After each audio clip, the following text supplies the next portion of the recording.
بیاییم چهارمین شاخه امر بالمعروف و نهی از منکر. حکومت‌های زمان مسئولیت دارند. اون حکومتدارایی که به نماز رسول الله مسلمان هستند، به نظام حکومتداریشان مجادله دارند. با روزه گرفتن رسول الله مؤمن هستند، با نظام حدود الله رسول الله مشکل دارند.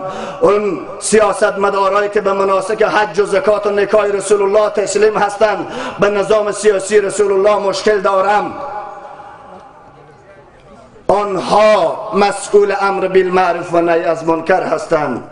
وزارت ارشاد، حج و اوقاف، معارف و تحصیلات عالی باید برنامه‌های برای امر بالمعروف و نهی از منکر، جماعتی را از داخل خود یا مجمعی از علما را تهیه کند برای اون سیاستمدارانی که به 20 لک رشوت نمیشن، آن سیاستمدارانی که بدون از فساد اخلاقی شب و روزشان شام نمیشه، آن کسایی که بیچاره ها با تبعیض زبانی و نجاتی محتاط هستند. جماعتی باشد از دانشمندا که آنها را نسخه داد که از این سرطان و از این ویروس خطرناکی که سرانجام تو را به جهنم الله وصل میگرداند باید نجات پیدا کرد. این چهارمین شاخه امر بالمعروف سیاستمدارایمون هستند. سیاستمدارها باید بدانند کسانی که خدمت به وطن را عبادت میگویند، مسلمان را تذکره و لیسانس جواسر پرسان کرده میتونند، از آمریکای خبیث جنایتی هم پرسان کرده بتانند که به این سرزمین آیا پاسپورت و ویزا و حق داخل شدن قانونی را داری یا نه که مثل حیوان بری بدون از تعقل و بصارت و اجازه در کشور اسلامی داخل شده اید. اما باید امر به معروف و نهی از منکر از طریق رسانه ها، از طریق مراکز علمی، از طریق پوهنتون ها، از طریق مکاتب باید تطبیق شود. نکته آخری هم است، محبت دین و اصحاب رسول الله صلی الله علیه و سلم را باید از صحابه آموخت. این کلمات آخری صحبتم هست. اصحاب رسول الله صلی الله علیه و سلم وقتی که برایشون از توحید این پیام داده شد که بزرگی الله از بزرگی جبرائیل، بزرگی الله از بزرگی انبیا، بزرگی الله از بزرگی اولیا، بزرگی الله از بزرگی کل پادشاها، بزرگی الله از بزرگی کل کائنات زیادتر است. الله زودتر صدا هم از کل مخلوق میشنود. الله از تمام مخلوق زودتر نصرت و مدد و حفاظت و کفایت هم کرده میتواند. الله به داد دلمون، به مریضیمون، به مشکلمون از همه مخلوق زودتر رسیدگی کرده میتواند. این عقیده وقتی که به سرزمین دل صحابه اسکن شد، شاخه دومی که جهاد فی سبیل بود، وقتی که حنظله در خانه با بستر خانم شب اول عروسی ندای حی علی الجهاد به گوشش میرسد، به خود مشوره میکند آیا الله عزیز است یا زن، آیا دنیا عزیز است یا بهشت، آیا اسباب بهشت است یا رب الاسباب. ای حنظله، ایمان و محبت الله در درونت موجود است برای در میدانی که محمد صلی الله علیه و سلم بیرون شده است.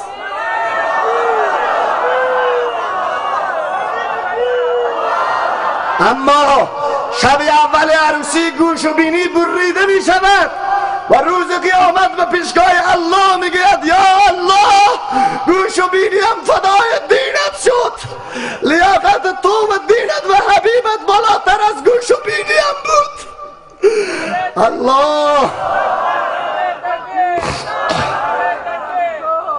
من دانستم که حنظله و خانم و مادر و عمر و سمیه تنها نیست. زن قندوزی هم استاد می شود بگد حنظله فرزندم تیرباران شد، به سینه که قرآن افشوده بود مرمی خود بالای حافظ قرآن.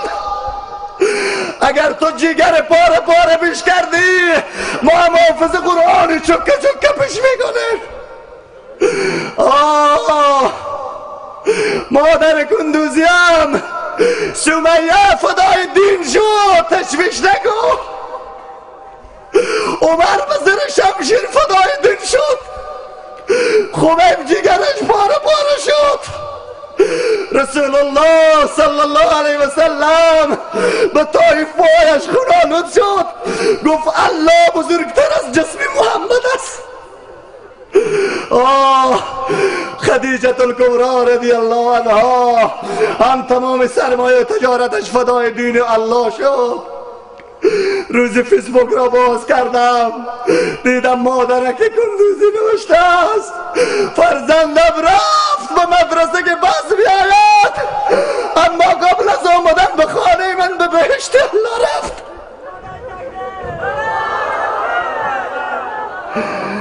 من برای تو مادر و پدر و تو خانواده خوش به حال تو خانواده که فرزندت فدای کلام الله شد، خوش به حال تو مادر که فرزندت شهید شد. مادر کندوزی هم برادر به نمایندگی از جوانهای هیرات بدانید والله رب کعبه قسم فرزندای تمام جهان اسلام و هیرات آماده است که از ذره ذره خونت دفاع کند.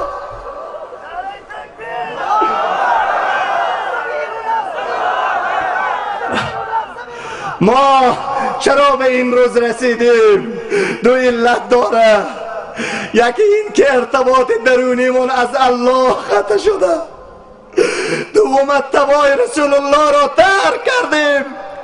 رسول الله به عرفات 2 ساعت امتی امتی رب امتی میگفت، دل مبارک تکان میخورد، صدایی میآمد ای الله امتم را نجات بده. این امت امروز مریض شد، این امت امروز از سنت و بعثت و منهج رسول الله دور شد. یک علت این که زنان آمریکایی به سرمان حکومت میکند، فرزندایی که دیروز مجاهد بود روسا می جنگید امروز کمونیستای درجه 1 هستند به فتوای خود. دیروز چاپلوسی روس را کفر میگفتند، به فتوای خود کافر هستند. اما چرا اینای تو ذلیل شدن؟ چرا غلام شدن؟ چرا اسیر شدن؟ به واسطه ای که آماده توبه نشدیم باید همه‌مون امر بالمعروف و نهی از منکر بکنیم. حکومت افغانستان منتظر نباشد که داعش و طالب تو را نابود میکند. اینا مهم نیستند. نمرود را پشه نابود کرد، فرعون را دریا نابود کرد، قوم ابابیل را مرغک ها نابود کرد.